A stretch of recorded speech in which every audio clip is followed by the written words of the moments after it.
Hello नमस्कार साथीहरु, स्वागत छ तपाईलाई मेरो युट्युब च्यानलमा। आज म फेरि पनि अर्को एउटा नयाँ भिडियो लिएर उपस्थित भइसकेको छु। कृपया भिडियोलाई लास्टसम्म हेर्दिनु होला, किनभने भिडियोमा म धेरै कुराहरू तपाईलाई जानकारी गराउने छु। र यदि तपाईहरु नयाँ हुनुहुन्छ भने च्यानल सब्स्क्राइब गरिदिनु होला र बेल आइकनलाई प्रेस गरी नोटिफिकेसन अल गरिदिनु होला, ताकि मैले भिडियो अपलोड गरिसकेपछि त्यसको नोटिफिकेसन सबैभन्दा तपाईले प्राप्त गर्नुहुनेछ।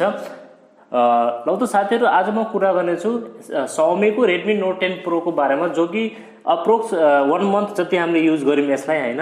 यसलाई हामीले लगभग 1 मन्थसम्म राम्रोसँग युज गर्यौं। यसको क्यामेरा परफर्मेन्स कतिको छ हैन, यसले ब्याट्री ब्याकअप कतिको दियो हैन, र यसको गेमिङ परफर्मेन्स कस्तो रह्यो हैन, यी सबै बारेमा तपाईलाई म कुरा गर्नेछु।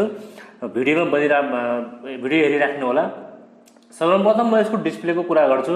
यसको डिस्प्ले यति लाजवाब छ किनभने यसमा तपाईलाई अन्डर 30,000 मा सुपर एमोलेड डिस्प्ले प्रोभाइड गरेको छ र त्यसको साथसाथमा तपाईलाई 120 हर्ट्ज को फास्ट रिफ्रेश रेट दिएको छ, जो कि एउटा one of the best display हामी यसलाई भन्न सक्छौं। यसको प्राइस सेगमेन्टमा अन्डर 30,000 मा हामीलाई अहिलेसम्म कुनै पनि फोनले यस्तो प्रोभाइड गरेको छैन, जुन कि यो फोनले प्रोभाइड गरेको छ। र अगाडि हामीलाई गोरिल्ला ग्लास 5 को प्रोटेक्सन दिएको छ र पछाडी हामीलाई प्लास्टिक फ्रेम दिएको छ, हेर्नमा एकदमै प्रिमियम लुक दिएको छ। र यसको पनि हामी थिकनेस कुरा गर्ने हो भने त्यस्तो खासै मोटो पनि छैन। अन्य Xiaomi को फोनहरु हेर्दाखेरि हैन, यो फोन एकदमै पातलो छ र स्लिम पनि छ र यसले वाटर रेसिस्टेन्ट को प्रुफ पनि यसमा दिएको छ। हल्का फुल्का यसमा तपाईहरु पानी अनि खसाए पनि यसलाई केही फरक यसलाई पर्ने छैन। तर यो वाटरप्रुफ चाहिँ यो हैन, किनभने कम्पनीले यसलाई अझै प्रुफ गरेको छैन कि यो वाटरप्रुफ हो भनेर, खाली यो वाटर रेसिस्टेन्स हो। र त्यसैगरी अब यसको प्लेटफर्मको कुरा गरौँ हैन, यसको प्लेटफर्म कुरा गर्ने एन्ड्रोइड 11 दिएको छ आउट अफ द बक्स र Xiaomi Mi 12 मा पनि आधारित छ यो हैन। यसमा पनि हामीले एप्सहरु चलाउँदा कुनै पनि सोशल साइटहरु हेर्दाखेरि त्यस्तो हामीले केही ल्यागिङ इस्यु चाहिँ अहिलेसम्म भएन। अलिअलि इस्यु हुन्छ जब तपाईहरु एउटा सफ्टवेयरबाट अर्को सफ्टवेयरमा जब तपाई मुभ हुनुहुन्छ, त्यस बीचमा तपाईलाई हल्का फुल्का 1 या 2 सेकेन्डको चाहिँ डिले हुन्छ हैन। त्यो चाहिँ त्यस्तो अब मेजर प्रब्लम चाहिँ त्यसलाई भन्न सकिदैन हैन, किनभने आमतौरमा Xiaomi को जति पनि मीमा फोनहरु हुन्छ, सफ्टवेयरमा हुन्छ, त्यसमा हल्का फुल्का त्यस्तो चाहिँ जति महँगो फोन पनि हुन्छ। तर यस फोनमा चाहिँ त्यस्तो केही देखिएन। र गेमिङ एक्सपिरियन्स पनि तपाई भन्नुहुन्छ एकदमै लाजवाब छ, बवाल एक्सपिरियन्स छ यसमा। यसको चिपसेट छ, यसको स्न्यापड्रागन 732G चिपसेट दिएको छ, जो कि 8nm मा बेस्ट बनेको हो। र यसमा तपाईहरु कुनै पनि गेमिङ गर्नुहुन्छ, तपाईहरु लाइक PUBG हैन, कल अफ ड्युटी, यसमा तपाईहरु हाई फ्रेममा खेले पनि तपाईलाई त्यस्तो केही इस्यु चाहिँ यसले प्रोभाइड गरेको छैन अहिलेसम्म। हामीहरुले लगभग लगातार गेमिङ यसमा खेल्दाखेरि लगभग बीचमा कुनै पटक 1 या 2 पटक चाहिँ हामीले यसमा फ्रेम ड्रप चाहिँ देखेको थियो। त्यसो चाहिँ यो चाहिँ मेजर इस्यु चाहिँ त्यस्तो होइन हैन। तपाईहरु चाहिँ यसमा एकदमै स्मुथ देखि हाई सेटिङसम्म गेमहरु तपाईं यसमा खेल्न सक्नुहुन्छ, एकदमै इजी। जबकि यसको डिस्प्ले यति बवाल छ हैन, डीप ब्ल्याक हैन, र एकदमै यसको डिस्प्लेको कम्पेयर गर्ने चाहिँ हाम्रो Samsung A52 को बराबरको डिस्प्ले रहेको छ हैन। र तपाईहरु यसमा गेमिङ गर्दाखेरि तपाईलाई एकदमै स्मुथ एक्सपिरियन्स गेमिङ दिनेछ। त्यसैगरी साथै यसको मेमोरीको कुरा गर्दाखेरि यसले हामीसँग 64GB र 6GB RAM को भेरिएन्ट हुन्छ, जो कि हामीलाई डे टु डे हामीले कुनै पनि सङ्ग्सहरु लोड गर्न हैन, त कुनै पनि फाइल्सहरु ट्रान्सफर गर्नलाई त्यस्तो चाहिँ केही ल्यागिङ इस्यु चाहिँ भएन, किनभने यसको स्पिड दिएको छ हामीलाई UFS 2.2 स्टोरेज टाइप भएको हुनाले हामीलाई त्यस्तो कुनै पनि इस्यु आएन। र साथीहरु, अब हामी यसको कुरा गरौँ क्यामेराको।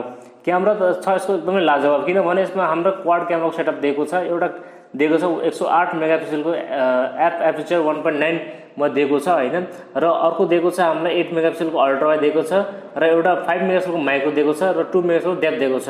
क्यामेरा स्याम्पलहरु तपाईहरु हेर्न सक्नुहुन्छ।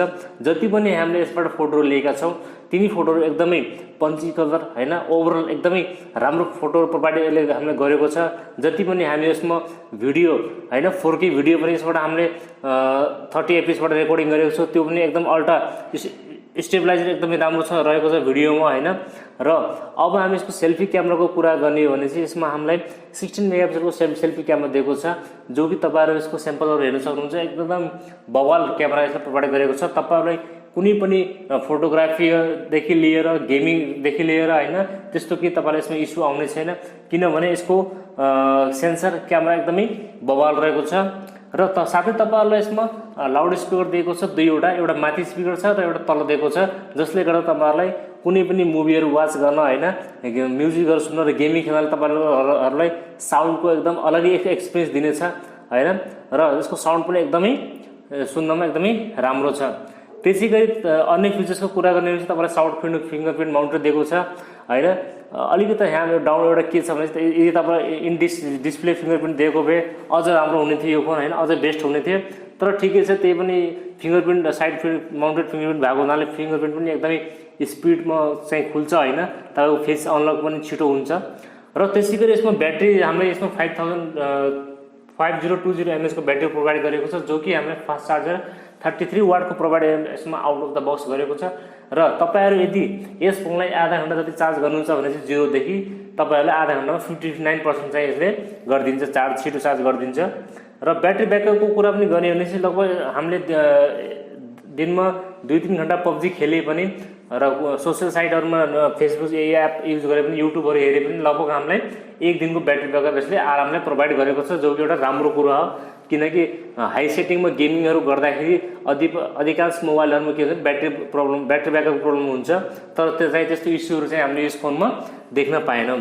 अब यो फोन हाम्रो नेपालमा कहिलेसम्म आउँछ भन्दाखेरि अब अप्रोक्स टाइम चाहिँ अझैले भनेको छैन। त्यही पनि अब मेरो ओपिनियनमा के छ भने यो अब हाम्रो नेपालमा लगभग 1 महिनादेखि 1.5 महिनाको बीचमा चाहिँ यो अब उपलब्ध हुनेछ। Xiaomi ले अझै अनाउन्स त डेट गरेको छैन त्यही पनि हैन। र कति प्राइसमा आउँछ भन्दाखेरि साथीहरु यो अन्डर 30,000 मा आयो भने त एकदमै यो किलर फोन रहनेछ, एकदमै बेस्ट फोन रहनेछ अन्डर 30,000 मा। त्यही पनि अब यदि 35,000 को रेन्जमा आए पनि त्यही पनि यो फोन ठिकठाकै रहनेछ। र तपाईलाई अब यो भिडियो कस्तो मन पर्यो, यदि भिडियो मन पर्यो भने लाइक गरिदिनु होला र केही सल्लाह सुझाव भएमा कमेन्ट भएमा तल कमेन्ट गरिदिनु होला। हवस् त, धन्यवाद, नमस्ते।